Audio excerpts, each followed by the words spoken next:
여러분은 교회를 어떻게 다니시게 되었습니까? 여러분은 어떻게 그리스도인이 되셨습니까? 아마 여기 계신 분들이 교회를 다니기 시작한 배경이나 아니면 교인이 된 그러한 배경은 다 다양하지 않을까 하는 생각이 들어요. 모태신앙이라서 그냥 어릴 적부터 늘 교회를 다닌 분도 계실 것이고, 친구가 하도 전도를 해서 교회를 다니기 시작한 분도 계실 겁니다. 그냥 심심해서 유학 왔다가 미국에 왔다가 외로워서 교회를 다니기 시작한 분도 계시고, 사업에 실패하거나 아니면 몸에 병을 얻은 후에 인생의 허무함을 느껴서 교회를 다니기 시작한 분들도 계실 겁니다. 교회에 가면 도움을 좀 받을 수 있다는 이야기를 듣고 교회에 다니기 시작한 분들, 옛날 어릴 적에 부활절이나 감사절이면 교회에서 과일 또는 사탕 준다 그래서 그 교회에 발을 들여놓았다가 지금까지 교회를 다니는 분들도 계십니다. 저는 제가 고등학교 1학년 때 교회 처음 나갔을 때 그때 그날 밤의 기억이 지금도 생생합니다. 토요일 저녁이었는데 한 20여 명의 학생들이 교회에 모여서 예배를 하고 있는 아주 허름한 예배 장소에 동생의 인도로 그 교회를 처음 나갔습니다. 사실은 그 교회를 계속 다닐 마음은 없었고, 동생이 하도 가자고 해서 한번 가보자 하고 따라갔습니다. 저는 그날 제가 무슨 생각을 하고 도대체 제 동생을 따라서 교회를 갔는지 지금도 이해가 되지 않기는 해요. 제가 교회라는 곳을 가본 것은 초등학교 5학년 때 처음 교회를 갔습니다. 초등학교 5학년 때 처음 교회를 가는데 교회가 너무 좋았어요. 그리고 그렇게 교회가 편안했습니다.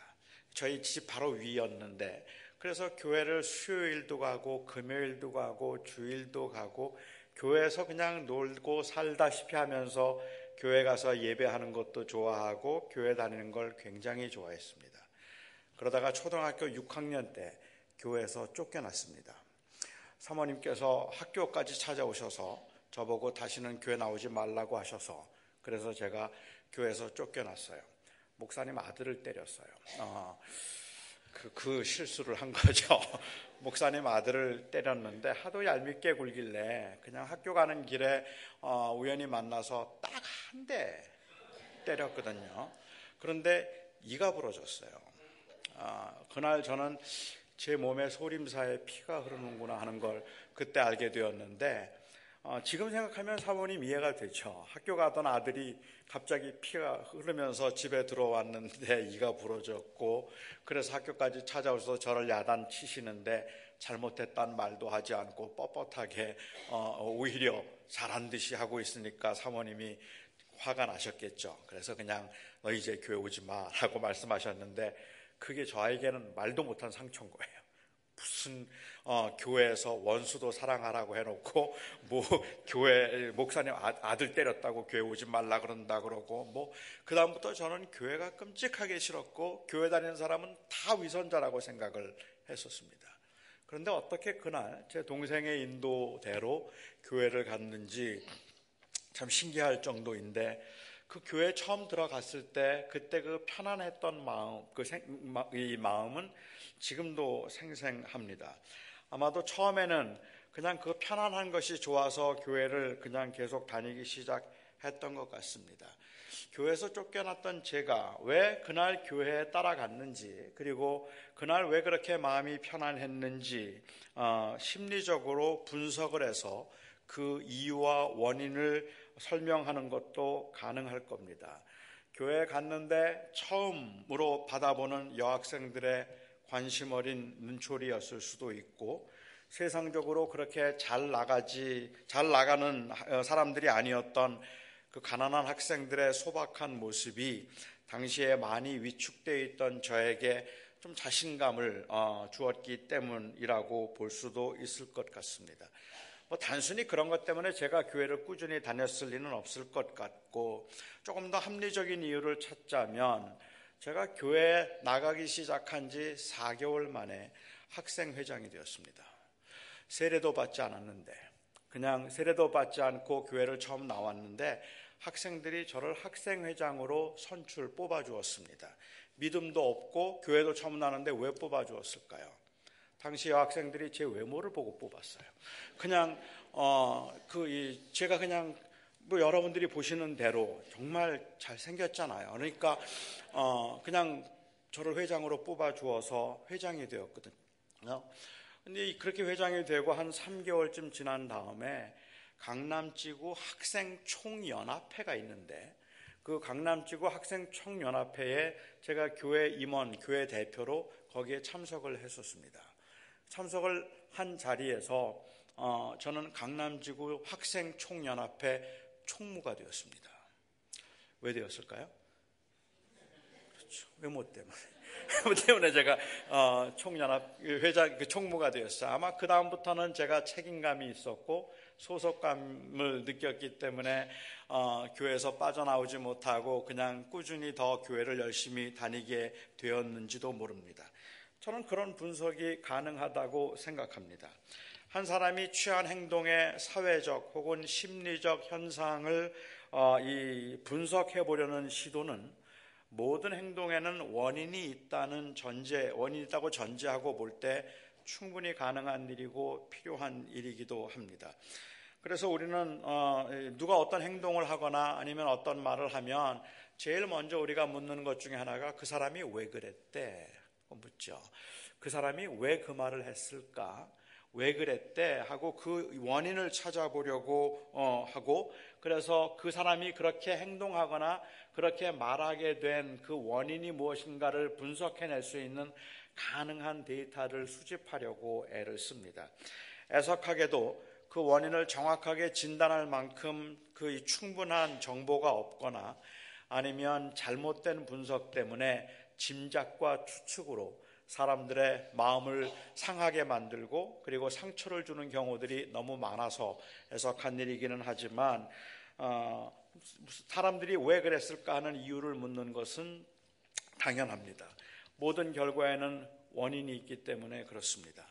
그런데 교회를 다니기 시작해서 주님을 만나고 그리고 그리스도인이 된 거의 모든 사람들이 공통적으로 하는 말이 있습니다. 하나님께서 오래전부터 그렇게 계획하셔서 교인이 되었다는 말입니다. 하나님께서 오래전에 택하셔서 그래서 그렇게 교인이 되었다는 말을 해요.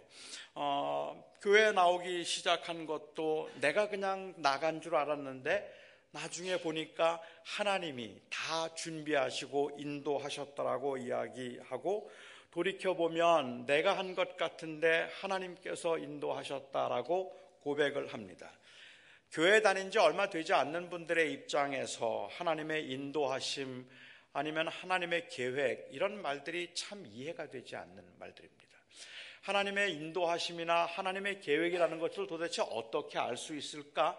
그게 어떤 것일까 하는 것을 잘 몰라서이기도 하지만 그건 못지않게 왠지 하나님의 계획이다 아니면 하나님의 이 택하심이다 라고 이야기를 하면 그것이 인간의 의지나 아니면 인간의 노력과 상충되는 것처럼 들리기 때문에 그래서 그 말이 잘 이해가 되지 않습니다.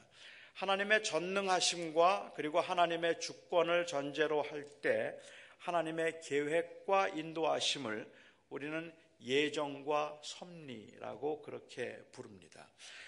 많은 교인들은 하나님의 주권을 인정해서 하나님께서 우리를 다스리시고 하나님이 역사를 다스리신다는 것을 다 인정하면서도 사실은 예정을 이해하기 힘들고 그리고 예정을 받아들이기 힘든 이유가 있다면 이 예정이 인간의 자유의지를 인정하지 않거나 아니면 인간의 자유의지와 상충되는 것처럼 그렇게 보이기 때문입니다. 그래서 나의 판단과 나의 결정에 의해서 교회에 나갔다고 말하는 것과 하나님의 섭리와 계획에 의해서 교회에 다니기 시작했다고 하는 말은 서로 모순된 말처럼 그렇게 들리기도 하죠. 하나는 인간의 자유의지에 관한 말이고 다른 하나는 예정, 하나님의 섭리, 주권적인 섭리에 관한 말입니다. 40여 년 전에 저의 외모에 넋이 나간 여학생들의 관심 어린 눈총에 순진한 마음이 들떠서 교회에 다니기 시작하다가 학생회장을 맡으면서 책임감으로 교회 일에 깊이 관여하게 되고, 그러면서 교회에서 자존감이 높아져서 목사가 되고 싶다는 마음까지 생겨서 목사가 되었다고 말하는 것이 맞습니까? 아니면 하나님께서 저를 창세전에 택하시고 저를 그 교회에 보내셔서 세례를 받지 않았음에도 그 학생들의 마음을 감동시키셔서 저를 회장이 되게 하시고, 그리고 또한 저의 원함과는 상관이 없이 그 불가항력적인 주권 때문에 제가 이렇게 목사가 되었다고 말하는 것이 맞습니까? 어떤 말이 맞습니까? 저는 두 말 다 맞다고 생각해요. 결국은 어떤 관점에서 이 말을 하는가에 따라서 다를 수 있다고 생각합니다. 예정과 자유의지의 관계는 온전히 이해할 수 없는 그러한 영역이기는 하지만 이 문제에 관해서 제가 확신하고 있는 것 두 가지는 말씀을 드릴 수 있을 것 같습니다. 우선 하나는 인간은 온전히 자유하다는 것입니다. 인간은 온전히 자유합니다. 저는 하나님께서 단 한 번도 강압적으로 제 의지와 상관없이 저를 인도하신 적이 없었다고 저는 확신합니다. 물론 주어진 환경이 저로 하여금 무언가를 선택할 수밖에 없도록 만든 적은 굉장히 많았지만 그때에도 결국 선택은 저의 선택이었습니다. 인간은 하나님에 의해서 결정된 운명대로, 운명적으로 결정된 대로 행동하기 때문에 인간에게는 자유의지가 없다는 주장은 성경적인 주장이 아닙니다. 그러니까 인간은 로봇가 아니에요. 프로그램되고 계획된 대로 움직이는 것이 아니라 자기의 의지에 의해서 움직이고 있다는 말입니다. 요셉의 형제들이 요셉을 팔았습니다. 그들이 요셉을 팔았던 원인은 질투와 미움입니다. 그들은 요셉을 미워하지 않았고 질투한 적이 없었는데 어느 날 깨어나서 보니까 팔아버렸더라, 이런 게 아니었어요. 그들은 계획했고 즉흥적으로라도 스스로 선택한 일이었습니다. 만일 그들이 그런 의지가 없이 하나님의 계획 때문에, 아니면 자기의 의지와는 상관이 없이 요셉을 팔았더라면 그러면 정말로 그 형들은 억울했을 겁니다. 그러니까 요셉의 형제들은 요셉을 미워해서 질투해서 죽이려고 했고 팔았는데, 그런데 그럼에도 불구하고 사실 요셉의 형들이 요셉에게 절을 하게 될 것이고, 그리고 또한 요셉이 애굽에 들어가게 될 것은 하나님께서 미리 계획하신 일이었습니다. 하나님께서 요셉의 꿈을 통해서 주시기 벌써 이전에 아브라함에게 하나님께서 약속하시기를 이제 내 민족이 이제 열국의 종이 되어서 400년 종살이를 하다가 큰 민족을 이루어서 이곳에 와서 이 가나안을 차지하게 되리라는 것은 아브라함에게 하셨던 말씀입니다. 그리고 그 약속을 요셉을 통해서 하나님께서 이루신 것이죠.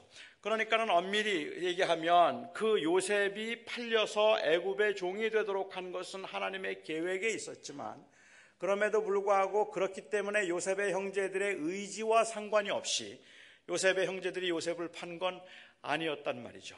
만일 결과적으로 그게 하나님이 하신 일이었다고 말한다면 요셉의 형제들이 나중에 요셉 보고 와서 말했어야 돼요. 내가 널 판 건 미워해서 판 게 아니라 넌 사실은 나한테 감사해야 돼. 우리가 팔았기 때문에 너 총리 된 거 아니냐? 그리고 우리가 너를 팔게 된 건 하나님의 계획 가운데 있었으니까 우리는 그냥 하나님의 뜻에 순종했을 뿐이야. 이렇게 말했더라면 가룟 유다도 그렇게 말할 겁니다. 예수님을 팔았던 것은 하나님의 계획대로 한 것이라고. 하지만 엄밀한 의미에서 그것은 하나님의 계획 가운데 있었다 할지라도 요셉의 죄이고 유다의 죄입니다. 나중에 요셉의 형제들은 사실은요, 요셉이 자기들에게 잘해주는 게 이해가 안 됐어요. 죽이려고 했는데, 그리고 종으로 팔아버렸는데, 그런데 너무 잘하는 거예요. 그래서 그게 이해가 안 되는데, 형들이 생각하기에 한 가지 가능한 이유가 있다면 요셉은 아버지에게 사랑을 받았던 사람이고 아버지를 사랑했던 아들, 효자입니다. 그러니까 아버지가 살아계신 동안에는 아무리 미워도 보복을 하지 않을 거라고 생각을 했던 거죠. 그리고 아버지가 야곱이 세상을 떠났습니다. 아버지가 그러니까 형제들이 걱정이 됐어요. 이제 드디어 아버지가 죽었으니까는 요셉이 우리 가만두지 않을 거야. 그래서 사실은 아버지가 유언한 적이 없음에도 불구하고 요셉을 찾아가서 이야기를 하죠. 아버지가 말씀하셨는데 아버지 돌아가신 다음에도 사이좋게 지내라고 그러셨다. 그런 말 하신 적 없어도 사이좋게 지내라고 했으니까 우리 사이좋게 지내자. 그때 욥이 한 말이 재미있습니다. 당신들은 나를 해하려고 나를 팔았지만 하나님은 나를 이곳에 미리 보내어서 나의 백성을 구원하도록 하셨습니다. 그러니까 그들이 잘못한 게 하나도 없다는 게 아니에요. 그들은 명백히 잘못했지만 그것도 하나님의 계획 가운데 있었다는 이야기를 하고 있는 거죠. 사실은 인간의 자유의지와 그리고 하나님의 예정, 이 관계를 이해하는 것은 가능하지가 않다고 저는 생각하고 이성적인 한계가 있다는 것을 인정하는 것이 가장 정직한 모습일 거라고 생각을 합니다. 사실 성경은 하나님의 영역에 속한 것들에 관해서 구체적인 언급도 없을 뿐만 아니라 우리가 그렇게 알기를 원하지도 않는 것 같아요. 그런데 바울은 철저하게 하나님의 영역에 속해 있는 이 예정을 도대체 왜 말했을까 하는 겁니다. 이것이 제가 여러분과 나누고 싶은 이 자유의지에 관한 두 번째 이야기입니다. 인간은 온전히 자유하지만 온전히 자유하기 때문에 무엇이든지 할 수 있는 것은 아닙니다. 자유의지는 이 능력의 이 영향을 받고 그리고 능력의 제한을 받습니다. 아무도 저를 말리지 않아도 저는 날 수가 없어요. 내가 날 수 없다는 것은 자유의지의 문제가 아니라 사실은 그것은 자유능력의 문제입니다. 저는 늘 원하는 것 중에 하나가 특히 요즘처럼 이렇게 이제 여기저기서 설교를 하는 경우에는 이런 그 강대상에 올라올 때 뛰어 올라와 보는 게 제 소원입니다. 그뿐만 아니라 여기에 탁 뛰어 올라와서 요즘에 우리 젊은 목사님들이 많이 하는 것처럼 이 귀 마이크를 하고 그리고 걸어다니면서 설교해 보는 게 소원이에요. 그렇게 걸어다니면서 앞에 볼드를 두고 뭐 글도 써가면서 설교를 한다면 괜찮을 것 같기도 해요. 그런데 아무도 저보고 못하게 하지 않아요. 누가 잡는 사람도 없고 아무도 못하게 하지 않지만 저는 못해요. 이것은 제가 할 능력이 없기 때문인 거예요. 저는 걷는 게 불편하니까 능력이 없어서 그런 거죠. 그러니까 제가 이것을 하지 못하는 것은 할 의지가 저에게 자유의지가 없어서가 아니라 사실은 자유의지가 있다 할지라도 저에겐 그것을 할 능력이 없기 때문에 저는 못하고 있다고 말할 수 있을 것 같습니다. 제가 뛸 수 없다는 것은 의지의 문제가 아니라 능력의 문제입니다. 타락한 인간이 하나님을 찾아가는 것은 의지의 문제가 아니라 능력의 문제입니다. 인간은 스스로 하나님을 알아가거나 하나님을 찾아갈 수 없게 되어 있어요. 그만큼 타락했기 때문에 하나님의 은혜로 거듭나게 하시고 새롭게 하지 아니하시면 그러면 그 사람은 하나님을 알 수가 없는 겁니다. 그렇기 때문에 내가 예수를 나의 주님이라고 불렀다는 것은 이것은 내 의지로 결정한 것 같지만 사실은 거기에 내 능력이 없다는 것을 알면 이 전적인 은혜의 힘을 인정하지 않을 수 없다는 말입니다. 조금 그 도움을 드리기 위해서 이렇게 한번 설명을 드려보면 어떨까 싶습니다. 오늘 제가 새벽에 말씀을 드렸던 것처럼 저의 막내 아들은 1살 갓 넘었을 때 저희가 입양을 했습니다. 그래서 입양을 해서 저의 아들이 되었어요. 그 아이가 아무것도 결정할 수 없을 때 저와 제 아내는 그 아이를 선택했습니다. 그리고 저의 아들이 되도록 했습니다. 제가 그 아들을 택했다고 말한다면 이건 그 아이에게 자유의지가 있는가 없는가에 관한 말도 아니고 그 아이가 이후부터는 철저하게 저에게 구속되어서 제가 계획한 대로만 행해야 한다는 의미가 아닙니다. 그 아이를 제가 택했다는 말, 그래서 제 아들이 되게 했다는 말은 결국은 저의 보호 가운데서 저의 모든 것들을 상속받을 수 있게 되었다는 권리를 이야기하는 것이기도 하죠. 제가 제 아들을 택했다는 말은 제가 제 아들을 택했다는 말은 저와 제 아들의 관계가 저에게서부터 시작되었다는 말이고 그렇기 때문에 제가 끊지 않는 한 그 관계는 절대로 끊어질 수 없다는 의미이기도 합니다. 저는 제 아들이, 지금은 21살 된 제 아들이 자기의 의지와 상관없이 왜 자기를 아들로 삼았느냐고, 그것은 묻지 않았기 때문에 자유의지의 침해라고 말하지 않아주기를 바랍니다. 제 아들에게 누구를 택할 수 있는 능력이 없을 때, 그리고 자신의 선택에 의해서 그의 인생을 결정할 수 있는 조건이 갖추어지지 않았을 때, 제가 그를 택하여서 저의 아들이 되게 한 것을 제 아들은 은혜라고 말해주면 좋겠습니다. 무조건적인 사랑이라고 말해주면 좋겠습니다. 물론 저는 아버지로서 부족한 점들이 많기 때문에 아들을 실망시킨 부분들이 있을 테니까 그 은혜가 완전하다 말할 수는 없을 겁니다. 저의 무정함 그리고 저의 부족함은 제 아들로 하여금 많이 상처를 받게 되기도 하고 그 선택됨을 원망하게 할 수도 있을지 모르겠어요. 하지만 하나님은 다릅니다. 하나님의 사랑은 다릅니다. 하나님의 자녀가 된다는 것은 왜 나에게 묻지 않고 나의 선택권을 침해했느냐고 불평하거나 항거할 수 없는 절대적이고 불가항력적인 것일 뿐만 아니라 그 하나님의 선하심과 인간의 절망적인 상태 때문에 이건 거절할 수 없는 은혜인 겁니다. 인간에게 아무런 소망이 없다는 것을 알고 있다면 그러한 그 아무 소망도 없는 그에게 그를 하나님이 택하셨다는 것은 이건 은혜이죠. 구원이 강권적으로 임했다 할지라도 그건 부당하지 않습니다. 그렇지 않다면 인간에게는 소망이 없기 때문에 그렇습니다. 그래서 바울이 예정을 말할 때 이 예정은 철학적인 사변이 아니라 사실은 은혜를 강조하기 위한 것입니다. 하나님이 시작하셨습니다. 하나님이 하신 일이기 때문에 결코 끊어질 수도 그리고 하나님께서 번복할 수도 없는 일입니다. 하는 것을 강조하기 위해서 이 말을 하고 있는 것이라서 사실은 이 예정의 교리는 불신자들을 위한 교리가 아니라 신자들을 위한 교리이고 철학적인 사변이 아니라 목회적인 권면이고 위로인 겁니다. 그래서 예정은 너무도 귀하고 소중한 거예요. 이걸 가지고 철학적으로 사변을 하자면 사실은 몰라요. 그거 어떤 거지? 이걸 지금 제가 든 게 하나님의 예정 가운데 있을까 아닐까를 논하거나 아니면 제가 이걸 들어서 목사님에게 던져서 때리고 난 다음에도 하나님이 예정하셨으니까 난 할 말 없어라고 말할 수 있는 그런 상황이 아니란 말입니다. 오히려 예정을 말하고 있는 그 궁극적인 목적은 사실은 그 예정을 왜 바울이 지금 하나님의 영역에 속한 것을 왜 말하고 있는가라고 보면 이건 철저하게 은혜라는 것을 말하기 위해서인데 그 은혜임을 강조하는 이유는 제가 어제 저녁에 말씀을 드렸던 것처럼 에베소 교회에서 바울이 사역을 하면서 굉장한 부흥을 보다가 에베소 교회가 어려움을 당했잖아요. 그리고 교인들은 굉장히 실망하고 많은 상처를 받았고 두려움 가운데 떨고 있습니다. 여러분, 한참 부흥하던 교회가 정말로 그 도시가 다 변하는 것 같았던 때에 그때 정말로 그야말로 의기충천하던 교인들이 그 아데미 여신을 외치면서 이 에베소의 여신 아데미여, 에베소의 여신 아데미여 2시간 동안을 그 스테디움에서 외치면서 교인들을 잡아서 죽이려고 할 때 얼마나 두렵고 무서웠겠습니까? 다 흩어졌어요. 바울조차도 그들에게 인사도 하지 못한 채 그냥 떠나야 했다는 말입니다.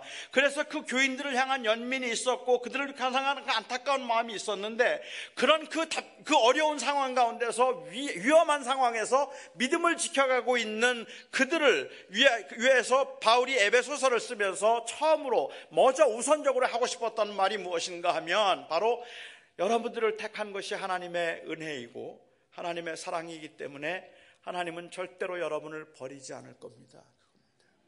하나님은 절대로 여러분을 떠나지 아니하시고 하나님께서 그 일을 시작하셨으니 하나님이 하실 겁니다. 이 말을 바울은 하고 싶었던 겁니다. 그래서 바울은 예정을 지금 그렇게 거듭거듭 강조해서 말하고 있는 겁니다. 하나님의 주권적인 은혜를 말하기 위해서 단순히 철학적인 이야기가 아니라 저는 물론 인간의 자유의지와 하나님의 주권 사이의 그 관계에 대해서도 치열하게 사고할 필요가 있습니다. 왜 어떤 사람은 택함을 받고 어떤 사람은 택함을 받지 않았는가에 대해서도 우리는 의문을 가지고 한번 깊이 생각해 볼 필요도 있겠다고 저는 생각을 하고 그리고 그 하나님의 주권과 자유의지 사이에서 발생할 수 있는 여러 다양한 문제들에 대해서 우리는 치열하게 고민을 해야 되겠지만 하나님께서 우리를 택하시고 자녀 삼으셔서 하나님의 기업을 이어가게 하셨다는 이 엄청난 사실 앞에서 그 철학적인 이야기들은 별로 무게가 없어요. 사실은 필요하기는 하지만 중요하기는 하다고 할지라도 본질적인 이야기는 아니라는 말입니다. 이렇게 하나님의 예정을 통하여서 하나님이 하셨습니다 라는 그 말을 하고 난 다음에 바울은 그 다음에 이 은혜에 관한 이야기, 예수 그리스도를 통한 속량에 관한 이야기를 합니다. 성부 하나님께서 우리를 택하셨다. 그리고 성자 예수님께서 예수 그리스도의 피로 말미암아 우리가 속량, 곧 죄사함을 받았다라고 말했습니다. 그런데 사실은 이 보혈로 죄사함을 받았다는 말이 쉬운 말이 아닙니다. 조금 개념상 어렵기도 해요. 그리스도의 피로 죄사함을 받았다는 찬송을 부르기도 하고, 구주의 보혈로 죄 씻음 받고 보혈로 깨끗해졌다 하는 말을 하기도 하는데, 예수 그리스도의 피로 우리가 깨끗해졌다는 말이 무슨 말일까요? 마치 예수 그리스도의 그 보배로운 피로 우리의 피를 정결하게 하셔서 우리를 깨끗하게 하신 그리스도의 피를 무슨 해독제 정도로 그렇게 이해하는 경우도 있는 것 같아요. 아마도 그렇게 이해했던 가장 대표적인 인물이 문선명 씨일 겁니다. 문선명 씨는 스웨덴보르그나 이런 여러 학자들의 영향을 받아서 그 문선명 씨는 생각하기를, 그리고 주장하기를, 아담과 하와가 이 사탄과 성적인 관계를 맺음으로 몸속에 더러운 피가 흐르기 시작했다는 거예요. 그래서 우리의 몸속에 더러운 피가 흐르고 있어서 그 피를 깨끗하게 해야 우리가 구원을 받는데, 이 일을 위해서 예수님께서 메시아로 오셨어요. 그리고 예수님께서는 하나님 앞에 범죄한 인간들의 죄책을 해결하셔서 우리가 하나님의 자녀가 될 수 있도록 그렇게 하시기는 했지만, 예수님께서 우리의 피를 깨끗하게 하시기 전에 유대인들이 예수님을 죽였어요. 그래서 예수님께서 십자가의 죽으심으로 예수님이 이 땅에 오셔서 이루고자 하셨던 구원을 다 완성하지는 못하고 피를 깨끗하게 하는 것은 못하고 가셨어요. 그래서 1936년 4월 5일 날 문선명 씨가 16살 때 예수님께서 문선명 씨에게 오셨어요. 그리고 내가 못다한 구원을 이루어달라 하고 그에게 특별히 부탁을 하셔서 이 문선명 씨가 제2의 메시아가 된 거죠. 그래서 통일교회에서 가르치고 있는 중요한 가르침 중에 하나는 피가름입니다. 우리의 몸속에 있는 피를 깨끗하게 하기 위해서 그 방법이 합동결혼식이죠. 그 합동결혼식을 통하여서 이제 우리의 피를 깨끗하게 하고, 그래서 우리가 정결하게 되어서 하나님 나라에 들어갈 수 있겠다고 그렇게 이야기를 하는 것도 있습니다. 이건 명백하게 잘못된 것인데, 그런데 더러운 교인들 중에도 우리의 몸속에 있는 피를 예수님께서 십자가의 죽으심으로 깨끗하게 하셨다고 그렇게 이해하는 이 경우도 있기는 한 것 같습니다. 특히 사람의 생명과 인격이 피에 있는 것처럼 말하고 있는 이 문학적인 그 표현들 때문에라도 우리는 더 그렇게 생각하기도 하는 것 같아요. 범죄한 부모나 조상을 둔 자손들이 내 안에 살인마의 피가 흐르고 있습니다, 내 안에 매국노의 피가 흐르고 있습니다 라고 말한다면, 이건 실제로 그들의 피가 다른 사람들의 피와 다르다는 의미가 아니라 그냥 범죄한 사람의 자손이라는 문학적 표현일 뿐입니다. 그런데도 왠지 우리의 피가, 우리의 몸이 더러운 것 같다는 느낌을 갖는 거죠. 예수 그리스도의 보혈로 우리가 죄사함을 받고 깨끗하게 되었다는 말한다면 이건 그리스도의 죽음을 의미할 뿐이지, 예수님의 피에 죄를 사하거나 아니면 피를 깨끗하게 하는 효력이나 신비한 능력이 있다는 말이 아닙니다. 비록 주님께서 로마 병정의 그 채찍에 맞아서 그 튀긴 피가 로마 병정의 군복을 적셨어도 로마 병정에게는 아무 일도 일어나지 않는 거예요. 그가 피가 튀었기 때문에 그의 피가 깨끗해지는 게 아니라는 말입니다. 피는 성경의 피는 생명을 의미합니다. 따라서 피는 또한 동시에 죽음을 의미합니다. 예수의 피로 우리가 사함을 받았다는 말, 그리고 깨끗하게 되었다는 말은 예수 그리스도의 죽으심을 통하여서 우리가 하나님 앞에 가지고 있던 그 죄책이 사함을 받고 관계가 새로워졌다는 의미일 뿐이지, 생리적으로 생물학적으로 우리의 몸에 어떤 현상이 일어났다는 의미가 아니라는 말이죠.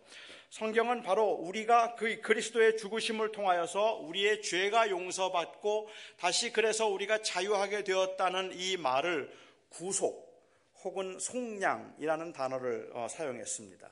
값을 주고 지불하여 사다. 값을 주고 지불하여 사서 자유하게 하다. 속량의 사전적 의미입니다. 그런데 이 속량이라는 단어는 여러분들도 삶에서 그러시겠지만 우리가 사용하는 단어가 아니에요. 속량은 굉장히 어려워요. 속량이 뭐지? 그런데 속량이 우리 현대인들에게 어려운 이유는 단순히 아주 오래된 단어이기 때문에만 어려운 것이 아니라 우리 사회에는 속량이 가능한 그러한 제도가 없습니다. 속량할 수 있는 제도가 없어요. 만일 속량할 수 있는 제도가 있어서 자식이 지은 죄를 위해서 부모가 대신 감옥에 갈 수 있다면 부모들 다 감옥에 갈걸요? 차라리 내 아들 자유하게 해주시고 내가 대신 벌 받겠습니다. 그럴 부모들이 더 많겠단 말입니다. 하지만 우리가 가지고 있는 사법제도에서는 아무리 부모가 원한다고 할지라도 자식을 대신해서 감옥엔 못 가요. 죄를 지은 자가 감옥에 가는 거죠. 자식을 대신해서 누군가 값을 지불할 수 있는 게 아니라 자기가 갚아야 하는 겁니다. 그렇기 때문에 사실은 우리에게는 속량이라는 제도가 아주 생소한 제도이고 그래서 이 마음에 와닿지 않는 그러한 제도입니다. 하지만 옛날 헬라인들이나 유대인들에게 속량이라는 단어는 아주 생생한 단어입니다. 자기들의 삶에 아주 바로 적용되는 그러한 단어라는 말이죠. 속량을 보통 노예를 사서 자유하게 했다는 말로 많이 설명을 해주고 성경에도 예들이 많이 나와 있는데 같은 의미이긴 하지만 저는 조금 표현의 극대화를 위해서 다른 예를 한번 들어보고 싶습니다. 왜냐하면 구약에서 속량이라는 단어를 사용할 때는 노예들에게도 사용했지만 짐승에게도 사용했어요. 동물에게도 사용한 적이 있기 때문에 조금 극단적인 표현을 한번 해보고 싶기는 해요. 아주 오래전에 저희 집에서 강아지를 키웠습니다. 그 강아지 이름이 뚱땡이입니다. 제 아내가 그 강아지에게 뚱땡이라는 이름을 지어준 건 뚱뚱해서가 아닙니다. 그냥 귀여워서 뚱땡이라는 이름을 지어줬다고 저에게 이야기를 했는데 저는 아무리 생각해도 수상했어요. 그 이름이 저를 빗대어서 이름을 지어준 것 같다는 생각이 들었단 말이죠. 제가 조금 못마땅한 날, 그리고 제가 제 행동이 좀 마음에 들지 않으면 유독 그런 날은 그 뚱땡이를 붙들고 야단을 치면서 뚱땡이 너 혼날래? 왜 이렇게 말을 안 듣는 거야? 이 뚱땡이는 도대체 이건 어떻게 하면 될까? 막 그리고 뚱땡이를 야단치고 있으면 옆에서 제가 막 섬찟섬찟하고 제가 야단을 맞는 것처럼 막 갑자기 막 걱정도 되고 그래서 그냥 귀여워서는 아닐 것 같고 저 이름을 뚱땡이라고 지어준 건 무슨 의도가 있겠구나 하는 생각을 제가 늘 했습니다. 하지만 그나마 그래도 감사했던 건 그 강아지 이름을 그래도 뚱땡이라고 하고 진준이라고 이름을 지어주지 않은 게 다행이다 생각을 했었어요. 그 진준이라고 이름 지어놓고 진준이 너 혼날래? 진준이 맞아야 되겠구나 막 이러면 제가 얼마나 섬찟했겠습니까? 제 아내는 그 강아지를 너무너무 예뻐했습니다. 제가 집에 들어가면 제 아내가 그 강아지를 안고 문 앞에서 저를 맞으면서 했던 말이 있습니다. 뚱땡아, 아빠 오셨다. 그래요. 그러면 저는 등골이 아주 오싹해집니다. 왜냐하면 저는 모든 동물을 다 무서워해요. 저는 지금까지도 강아지를 못 만집니다. 그리고 고양이도 못 만지고 물론 새도 못 만지고요. 하여튼 뭔가 좀 물컹하거나 아니면 그 부드럽다고 하더라도 살아있는 생명체는 사람이 아니고는 못 만지겠어요. 그래서 저는 못 만지는데 그 이유가 싫어해서 그런 게 아니고 무서워서 그래요. 조그만 강아지인데도 물 것 같아요.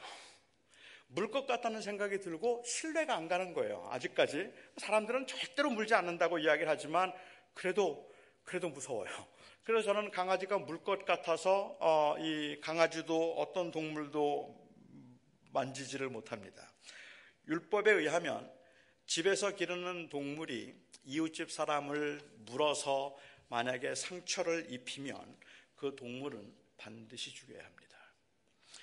그 동물을 죽이지 않으면 그 동물의 주인이 죽을 수 있습니다. 모든 경우에 동물을 죽이죠. 하지만 그 동물을 너무 아끼면 주인이 그 해를 입은 집을 찾아가서 많은 돈으로 배상을 하고 그 동물을 살릴 수 있습니다. 이때 지불하는 돈이 속량입니다. 그 동물을 살리기 위해서 큰 값을 지불하는 것, 이것을 속량, 구속의 값이라고 그렇게 부르죠. 자, 그렇다면 예수님께서 이 구속의 값, 속량을 누구에게 하신 걸까요? 누구에게 값을 지불하셨을까요? 어떤 사람은 하나님께서 우리를 구원하기 위해서 사탄에게 그 값을 지불하시고 우리를 사탄에게서 사셨다, 그리고 자유하게 하셨다라고 이해하는 사람들도 있습니다. 인간이 죄를 지음으로 사탄의 종이 되었는데 예수님께서 죽으심으로 사탄의 종이었던 우리를 사탄에게서 사서 다시 하나님의 자녀가 될 수 있도록 해 주셨다라고 그렇게 이해를 하는 경우도 있는 것 같습니다. 하지만 그것은 죄에 대한 오해입니다. 물론 세상을 사탄이 권세를 잡고 있고 그래서 우리가 사탄의 종노릇을 한다는 성경의 표현이 있긴 하지만 사탄의 종노릇을 한다는 말은 법적으로 사탄에게 구속되어 있다는 의미가 아니라 사탄이 하는 짓을 한다는 의미일 뿐입니다. 그러니까 사탄과 똑같이 행하고 있다는 그러한 의미에서 사탄의 노예이다, 아니면 사탄의 종노릇하고 있다, 사탄을 따라가고 있다라고 이야기를 하고 있지, 우리가 법적으로 죄를 지었기 때문에 사탄의 종이 된 게 아니란 말이죠. 우리는 사탄의 종이 되어서 예수님께서 죽으심으로 우리를 사탄에게서 건져주신 것이 아닙니다. 사실은 우리는 사탄에게 잘못한 게 하나도 없어요. 우리는 사탄에게 구속되어 있는 게 아닌 겁니다. 우리는 죄를 지음으로 하나님을 떠나게 되었고 그래서 우리는 사탄과 동일한 운명에 처하게 된 것뿐입니다. 따라서 예수님께서 십자가에 죽으심으로 주님께서 그 대신 지불하신 그 값은 사탄에게 준 것이 아니라 하나님께 드린 겁니다. 하나님께 그 값을 드림으로 하나님 앞에 범죄한 우리들의 죄를 사할 수 있도록 그렇게 해 주신 것이기 때문에 하나님은 예수님이 사탄에게 그 값을 지불하고 사탄에게서 뭘 사오실 그럴 뿐이 아니라는 말입니다. 사탄은 그렇게 강하지가 않아요. 사탄은 자기의 왕국을 만들지 않습니다. 사탄은 자기의 왕국을 만들 능력이 없습니다.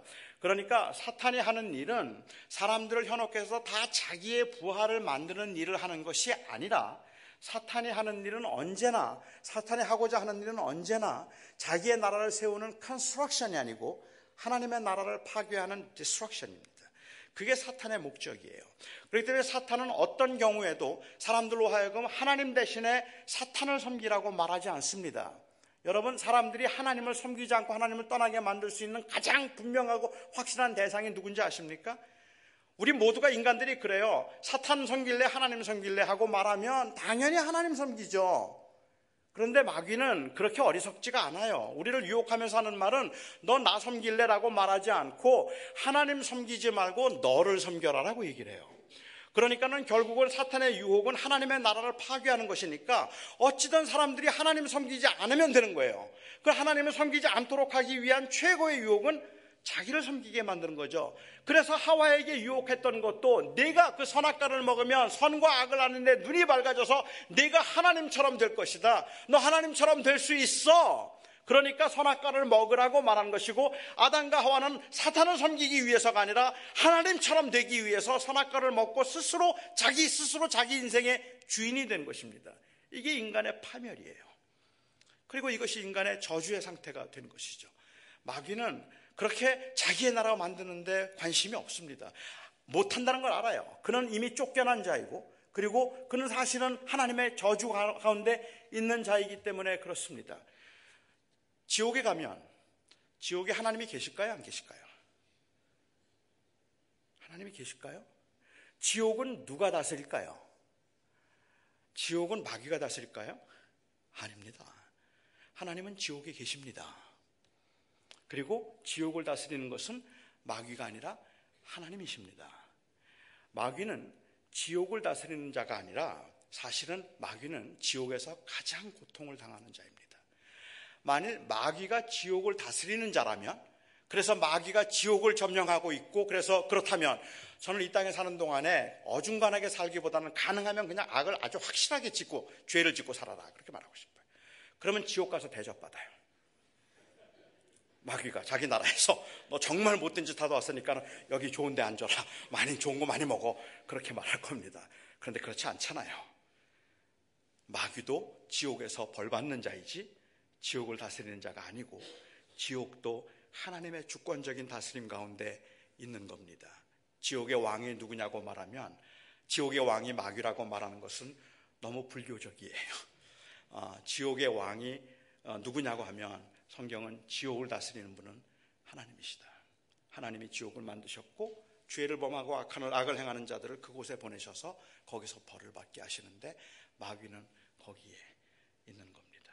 따라서 주님께서 십자가의 죽으심으로 죄값을 지불하신 것, 그것은 하나님께 그 값을 지불하심으로 하나님이 우리를 다시 자녀로 받아주실 수 있도록 해주신 일입니다. 속량이란 것은 사람을 죽인, 제가 좀 극단적으로 표현을 해서 죽였다고 한번 해볼까요? 사람을 죽인 짐승을 구하기 위해서 지불하는 값이라고 말씀을 드렸습니다. 구속의 은혜란 말로 다 할 수 없는 것인데 그걸 그냥 단순히 이 짐승을 죽인 이 값을 지불하는 것에 비유한다는 것이 너무 어찌 생각하면 가볍게 다루는 거라고 생각하실 수도 있겠는데 저는 사실은 그 반대라고 생각합니다.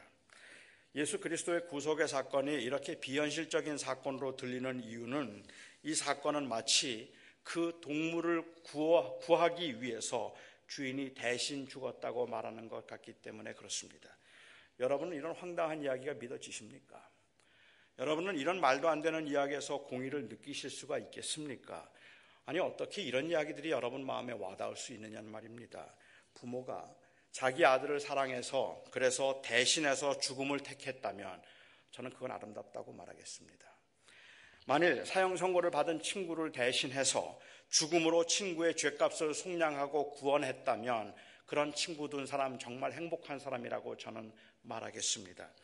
그런데 예수의 사건은 이런 감동적인 이야기가 아닙니다. 예수의 사건은 이렇게 아름다운 이야기가 아닙니다. 이 이야기는 황당한 이야기입니다.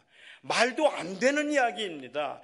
이거는 부모가 자식을 사랑해서 대신 죽고 그리고 또한 이 친구가 친구를 대신해서 사형 선고를 받는 이 아름다운 그 희생 정신을 말하고 있는 게 아니라는 말입니다. 그렇지 않아요. 이거는 말도 안 되는 끔찍한 일입니다.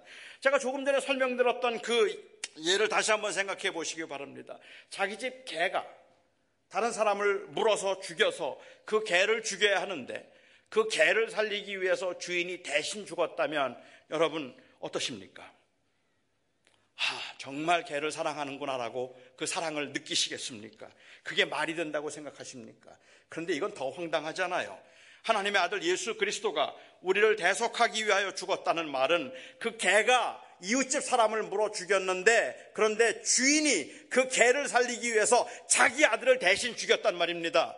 이게 어떻게 아름다운 이야기입니까? 이건 불의한 이야기예요. 이건 황당한 이야기예요. 하면 안 되는 일인 거예요. 그런 일은 없는 거예요. 그럴 수 없는 겁니다. 이건 미친 짓입니다.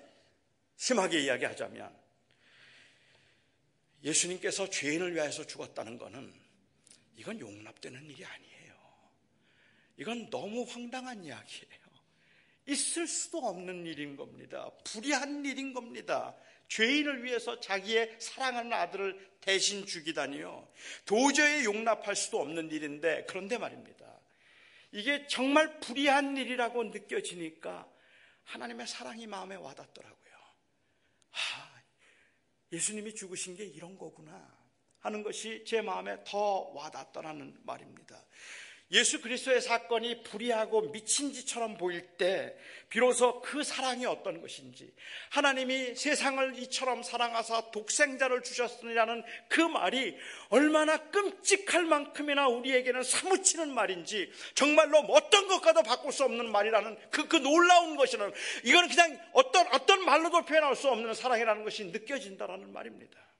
그게 바로 예수님께서 우리를 위해서 십자가에 죽으신 일입니다. 이런 말도 안 되는 일이라는 것을 인정한다면, 그렇다면 저는 그 앞에서 우리의 충성을 말하거나 우리의 것들을 자랑한다는 건 가능하지 않다고 생각해요. 그 엄청난 사랑 앞에서 그래도 내가 주를 위해서 이만큼 희생했는데요, 다른 사람들보다 내가 얼마나 더 주님을 사랑하는지 아시잖아요. 이런 말들을 할 수가 없어요. 왜냐하면 주님께서 우리에게 주신 이 사랑은, 이거는 어떤 것으로도 답거나 표현할 수 있는 것이 아니기 때문에 그렇다는 말입니다. 19세기에 미국이 도덕적으로 타락했다고 생각했을 때 빈부의 차이가 굉장히 심해서 가난한 사람들이 어려움을 당하고 있는데도 그들을 도와주는 사회 정의가 부족하다고 생각했을 때 19세기에 미국에서 이 소셜 가스퍼 무브먼트가 일어났습니다. 그래서 이 사회 정의 복음이 한참일 때 그 당시에 이 사회 복음 정의 사회 정의 복음 운동을 함께 했던 유명한 목사 중에 한 사람이 찰스 셸던이라는 사람입니다. 이 찰스 셸던이라고 하는 사람이 그 목사님이 쓴 책이 영어로는 In His Steps라는 책인데 한국말로는 번역되기를 예수님이라면 어떻게 하셨을까 하는 그 유명한 고전입니다. 저는 그 책을 보면 참 좋은 책이에요. 예수님이라면 어떻게 하셨을까? What would Jesus do? WWJD. What would Jesus do? 예수님이라면 어떻게 하셨을까? 이건 굉장히 중요한 질문이긴 하죠. 그래서 그 당시에 사람들로 하여금 자, 예수님이라면 어떻게 하셨을까? 어떻게 희생하셨을까? 예수님을 본받자는 그러한 의미에서 다 작은 예수가 되자는 이야기들을 많이 했었습니다. 최근에 많은 복음주의 학자들이 우리가 WWJD를 이야기하는 것도 중요하지만 WWJD를 이야기하기 전에 WHJD를 먼저 우리는 이야기해야 될 시대를 살고 있다는 말을 했습니다. WHJD, What has Jesus done? 다시 말하면 우리가 어떻게 하면 예수님 따라갈까가 중요한 것보다 더 중요한 것은 예수님이 뭘 하셨는가예요. 예수님이 우리를 위해서 이 말도 안 되는 죽음을 당하시고 그리고 우리를 이렇게 구원하셨다는 이 엄청난 사건에 대한 깊은 묵상과 이건 내가 따라가고 본받는 것의 문제가 아니라 바로 나를 그렇게 새로운 생명을 주시기 위해서 스스로 그런 엄청난 희생의 길을 가셨는데 이 일이 황당한 일이란 말이에요. 아름다운 일이 아니에요. 그래서 이 일이 우리에게는 감동인 겁니다. 그런데 오늘날 우리는 그 사랑을 은혜를 너무 가볍게 여기는 것처럼 생각되는 때가 있어요. 제가 목회를 하면서 힘들게 사역하기도 하고 또 쉬지 않고 너무 몸을 아끼지 않고 열심히 사역을 한다고 저희 교회 집사님 한 분이 플로리다에 별장을 하나 사주셨습니다. 꿈에요.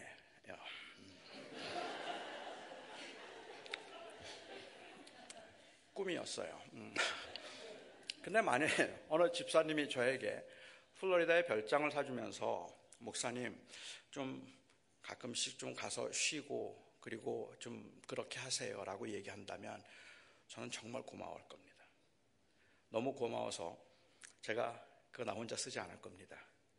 제가 다른 사람들도 같이 쓸 수 있도록 해줄게요. 그리고 어려운 목회자들과 같이 나누도록 하겠습니다. 그리고 정말로 고마워할 겁니다. 하지만 만약에 그 집사님이 저에게 그러니까 목회는 이렇게 하세요. 앞으로 이렇게 하세요 하고 간섭하거나 저에게 잔소리하면 그러면 저는 그냥 별장 줘버릴 겁니다. 필요 없으니까 그냥 가져가라고 얘기할 것 같아요. 왜냐하면 그건 저에게 그렇게 절실하게 필요한 것이 아니에요. 주면 굉장히 고마운 거지만 그렇지만 그것 때문에 제가 그 앞에서 무릎을 꿇지는 않을 겁니다.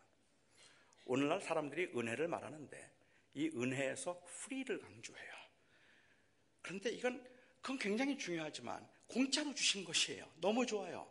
그런데 성경에서 은혜를 이야기할 때는 단순히 free를 이야기하는 게 아니라 unworthy, undeserved예요. 우리는 받을 수 없었어요. 그거 없으면 죽는데 그걸 받을 자격이 없었어요. 그런데 예수님이 죽으셔서 주신 거예요. 이거는 난 없어도 괜찮지만 주시면 너무너무 고마운 그래서 그냥 땡큐 할 수 있는 free가 아니란 말이에요. 이건 너무도 엄청난 은혜인데 오늘날 이 은혜를 그냥 가볍게 그냥 공짜로 주신 것이라서 너무 받으면 좋으니까 그냥 이건 믿져야 본전이니까 한번 받아보세요 라고 이야기해서 내가 받아준 것처럼 하나님을 믿어준 것처럼 내가 그래서 이렇게 하나님 믿어주었으니까 하나님 나한테 잘해줘야 될걸요 라고 생각할 만큼 우리 안에 있는 그 unworthiness가 없단 말이에요. 저는 이게 한국 교회가 그리고 현대 교회가 가지고 있는 치명적인 문제라고 생각해요. 하나님 앞에서 하나님 저에게는 아무것도 없습니다. 저는 정말로 제가 무엇 한다고 할지라도 그 은혜 앞에 이건 아무것도 아닙니다 라고 고백할 수 있을 만큼 내가 얼마나 죄인이며 얼마나 무가치한 자인가, 그리고 얼마나 절망적이었는가에 대한 인식이 없기 때문에 그 은혜를 이야기하면서도 은혜 앞에서도 결국은 자기 이야기를 한단 말입니다. 내가 이런 은혜를 받았고 그래서 내가 다른 사람보다 얼마나 더 나은 사람인가. 당신들은 은혜를 모르는 사람이지만 나 은혜 받아서 이렇게 충만한 사람이고 이렇게 기쁨이 있는 사람인데 당신들하고는 다르다는 식으로 은혜가 자랑거리가 되었어요. 은혜는 우리로 하여금 무릎을 꿇게 만드는 것이어야 되는데, 은혜는 그 앞에 아무도 자랑하지 못하게 하려고 하는 것인데, 그런데 오히려 은혜 때문에 사람들이 교만해지고 은혜 때문에 사람들을 판단하고 은혜를 가지고 사람들을 무시하는 그러한 경우도 있더라는 말입니다. 사도 바울은 세 번째로 언급하기를 성령에 관해서 이야기하면서 예수 그리스도의 택하심과 예정과 그리고 우리 하나님의 예정과 예수 그리스도의 속량하심과 그리고 성령께서 친히 보증과 인치심이 되셨다라고 이야기를 했습니다. 바울은 예수 그리스도의 이 완성하신 구원을 우리에게 적용하시는 성령의 일을 설명하기 위해서 보증과 인치심이라는 두 개의 이미지를 사용하고 있습니다. 이 이미지만 가지고는 우리에게는 감이 잘 안 오는 것이기는 해요. 적절한 비유는 아닌 것 같긴 하지만 그냥 설명을 돕기 위해서 제가 좀 말씀을 드려본다면, 우리가 지금 살고 있는 우리 미국에서도 마음에 드는 그 집이 있어서 그 집을 사고 싶으면 해야 하는 법적인 사항이 있습니다. 풀 페이먼트를 하거나 아니면 다운페이를 하고 그리고 그 값을 지불하겠다고 서명을 해서 계약서에 서명을 해야 합니다. 마음에 드는 집이 있으면 그 계약서에 서명을 하고 다운페이를 해서 이제 계약을 성사하죠. 그러면 여전히 대출금을 갚아야 되긴 하지만 그 집은 내 집이라고 말할 수 있습니다.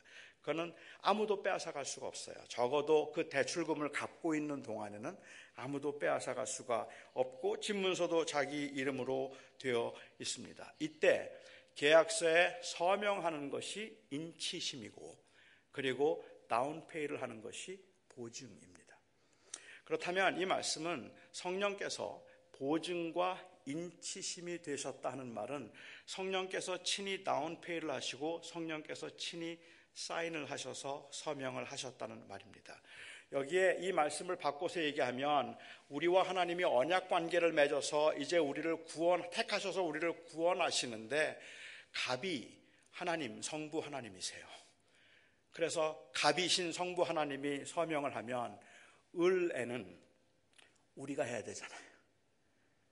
그런데 그 을란에 성령이 사인을 하셨어요.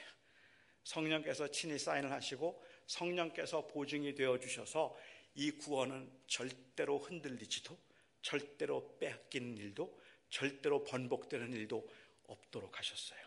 만일 거기에 우리의 믿음으로 우리가 사인을 했더라면, 믿음으로 했지만 우리는 믿음으로 받아들였지만 그래 너 이거 믿지? 네 오케이. 그리고 성령이 사인을 하신 거예요. 그러니까는 이게 만약에 우리의 믿음이었다면, 우리가 서명을 했다면 우리는 언제 잃어버릴지 몰라요. 우리의 약함 때문에 우리는 매일 넘어지는데, 매일 쓰러지는데, 매일 의심하고 매일 두려움에 떨고 있는데, 그럼에도 불구하고 나에게는 영원한 하나님의 나라가 있다는 소망을 가지고 살아갈 수 있게 만드는 그런 가장 확실한 증거가 있다면 그것은 바로 성령께서 인치셨기 때문인 거예요. 우리의 믿음 때문이 아니라. 이 말을 왜 할까요, 바울이? 이건 철저하게 주의 은혜다라는 말을 하는 거예요. 주님이 하신 일이라 사람이 자랑할 것이 아무것도 없다. 그렇기 때문에 우리는 그것 가지고 이방인과 유대인이 서로 싸우는 것도 말도 안 되는 이야기고, 종과 자유인이 서로 싸우는 것도 말도 안 되는 이야기인 것이, 우리가 서로를 사랑하고 우리가 정말로 그 모든 사람을 품어서 이 땅에 살아가면서 내 것을 아무것도 자랑하지 아니하고 오히려 감사하며 살아갈 수 있게 만드는 이유는 이 구원이 철저하게 하나님께로부터 우리에게 주어진 것이기 때문이다라고 말하고 있다는 말입니다. 바울은 지금 이 말을 하는 이유가, 이렇게 말을 하는 그 이유가 무엇인가를 살펴볼 필요가 있겠는데, 바울은 이 이야기를 하면서 바울이 하고 싶었던 말은 그 낙심하여 있던 그 이 에베소 교인들에게, 그리고 그 혼란 가운데 두려움에 떨고 있는 그들에게, 그들의 구원은 하나님께서 하신 것이니 조금도 흔들리지 말라, 그리고 끝까지 믿음의 길을 가라고 지금 이 말을 하고 있는 것입니다. 한국의 어느 목사님이 신문에서 인터뷰한 기사를 보니까 한국 교회 대부분의 문제는 소위 믿음의 확신이 있고 성령의 능력을 경험한 사람들 때문에 발생한다고 했습니다. 저는 사실이 아니라고 믿지만 무슨 말을 하고 있는지는 알 것 같습니다. 믿음을 말하면서도 자기의 의의를 말하고 자기의 배경을 말하고 성령의 역사와 능력을 말하면서도 자기의 열심과 자기의 체험을 말하고 구원의 확신을 말하면서도 내가 했다는 말을 하기 때문에 교회 안에는 끊임없는 분쟁과 다툼이 있다는 말입니다. 저는 지칠 줄 모르고 열심히 일하고 뜨겁게 신앙생활하는 분들은 다 성령을 받아서 성령의 능력으로 하는 줄 알았습니다. 그런데 제가 사역의 현장에서 저 자신을 보면서 그런 열심과 그리고 그러한 그 뜨거움이 언제나 순수한 것은 아닌 것을 저는 경험했습니다.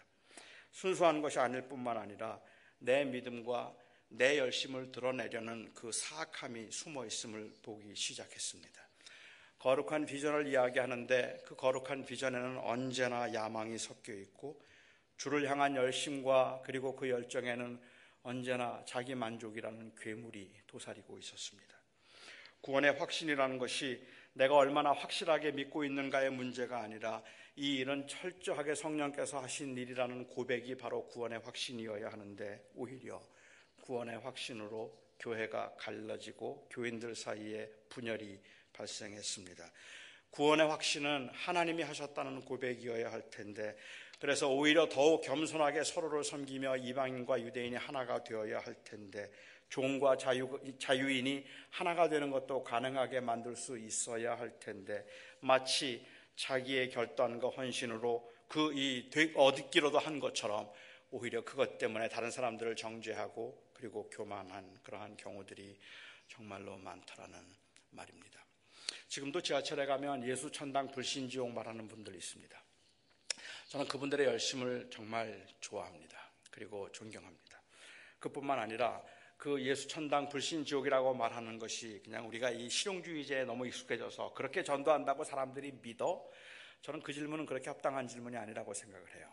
사람들이 믿는가 안 믿는가는 그렇게 중요하지 않기 때문에 저는 그래서 어떤 효과적인 전도 방법들 때로는 필요하겠지만 그게 효과적인 방법이 아니라 할지라도 그 열심이 저는 부럽습니다.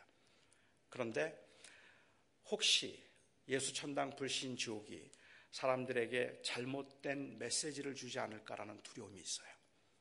사람들이 이 전도를 들으면서 복음을 오해하겠구나 하는 생각을 한단 말이죠.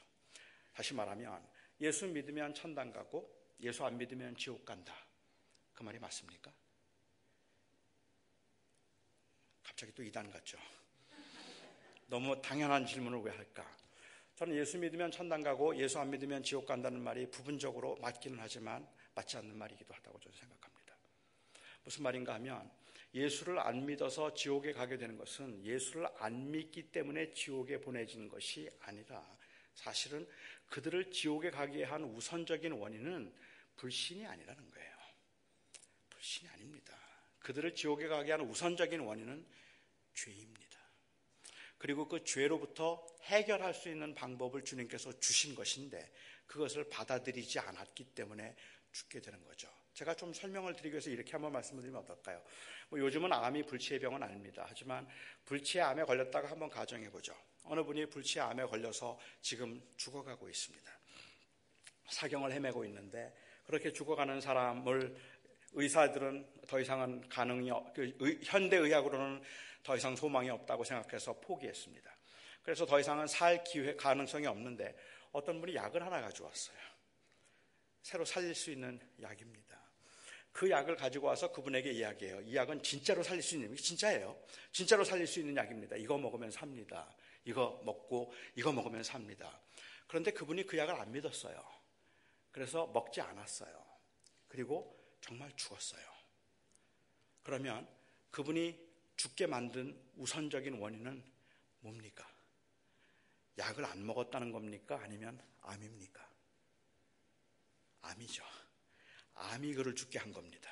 그런데 약은 그를 살릴 수 있는 것이었는데 먹지 않았기 때문에 암으로 죽게 된 상황이죠. 그런데 이 경우를 한번 생각해 보세요. 어떤 사람이 그냥 건강하고 멀쩡하게 잘 살고 있어요.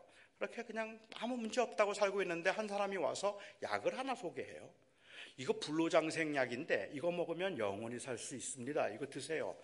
그러자 그 사람이 아니 나는 필요 없습니다. 나는 불로장생도 관심 없고 나 당신 못 믿겠습니다. 안 먹겠다고 안 먹겠다 그랬어요. 그랬더니 그 약을 소개하는 사람이 말하는 거예요. 당신은 내가 이 불로장생 약을 소개했는데도 당신은 이 약을 원하지 않았고 불로장생을 원하지 않았기 때문에 이 약을 만든 제약회사에서 사람을 보내서 당신을 언제 죽일지도 모릅니다.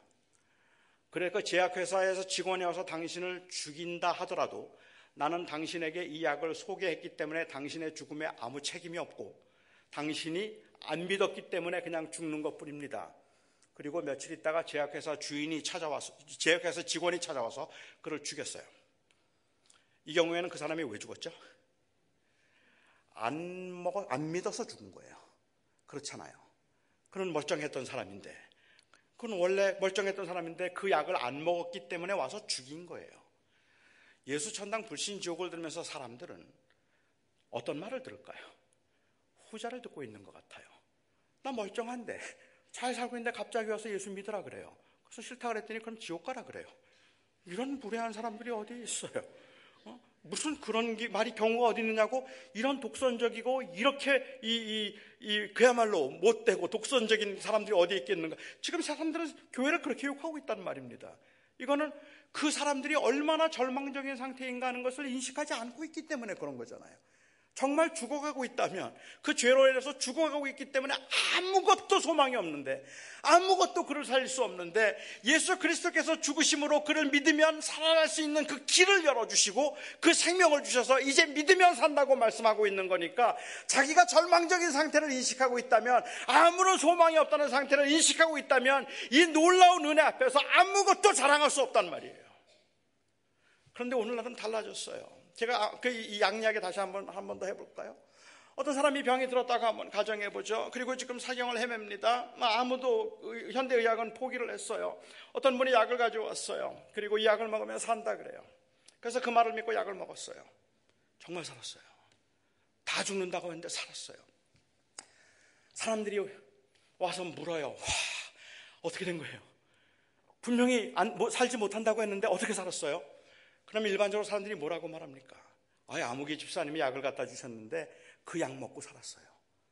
그 약이 나를 살렸어요. 그렇게 말하는 게 정상이죠. 그런데 만일 이렇게 말한다면 어떻습니까? 아니 어떻게 사셨어요? 누가 약을 갖고 왔더라고요. 근데 내가 먹었지. 내가 먹어서 살았다니까. 그 약이 아무리 좋으면 뭐해? 내가 안 먹으면 그거 그만이지. 내가 안 먹으면 그거 아무도 못 살잖아. 근데 저 바보 같은 인간들은 안 먹고 다 죽어. 근데 난 먹었어. 내가 먹고 살았다고. 내가 구원의 확신을 말하는 사람들이 지금 이런 모습이에요.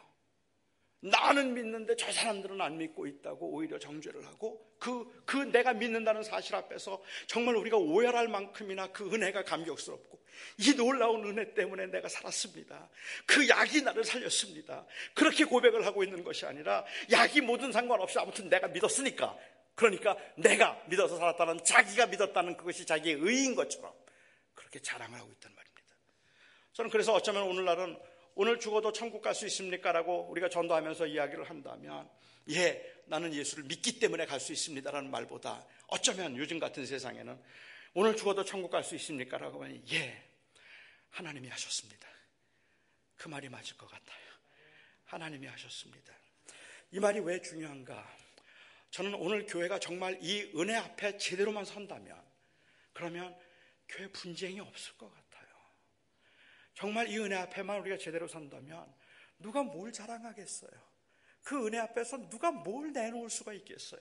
사람과 사람 사이에서 서로 좀 좋아 보이고 나빠 보이고 조금 커 보이고 작아 보이고 조금 더 못돼 보이고 조금 더 나아 보이는 이런 상황들이 있기는 하지만 그 모든 것들을 다 덮을 만큼의 이 엄청나고 놀라운 은혜가 바로 예수 그리스도의 은혜란 말입니다.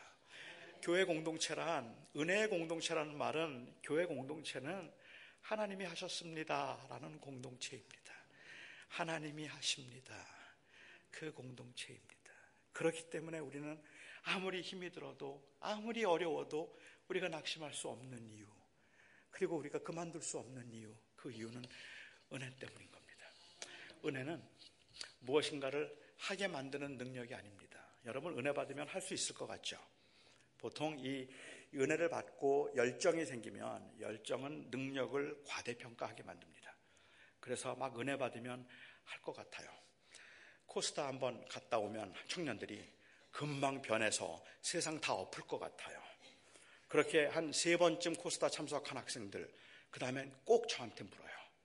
코스타 온다고 변해요? 안 변하는 걸 알아요. 안 변해요. 은혜 받으면 은혜는 세상을 바꾸고 나를 변화시키는 능력일까? 아닌 것 같아요.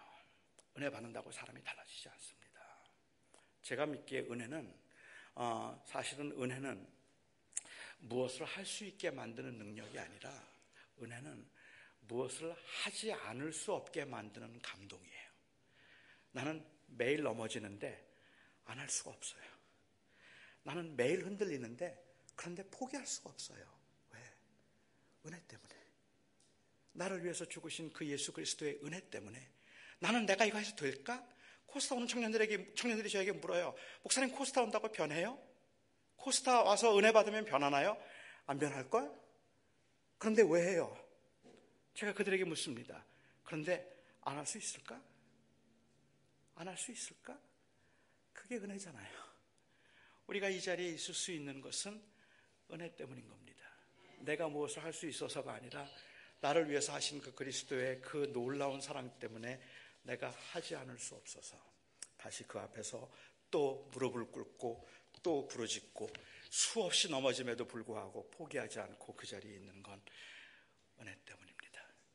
저는 이 서문교회가 은혜 공동체이기를 바랍니다. 그래서 그 은혜 때문에 자랑하는 게 아니라 은혜 때문에 갈라지는 게 아니라 은혜 때문에 난 아무것도 아닙니다라고 말할 수 있고 그 은혜 때문에 모든 사람들을 품을 수 있는 그러한 공동체 될 수 있기를 바랍니다.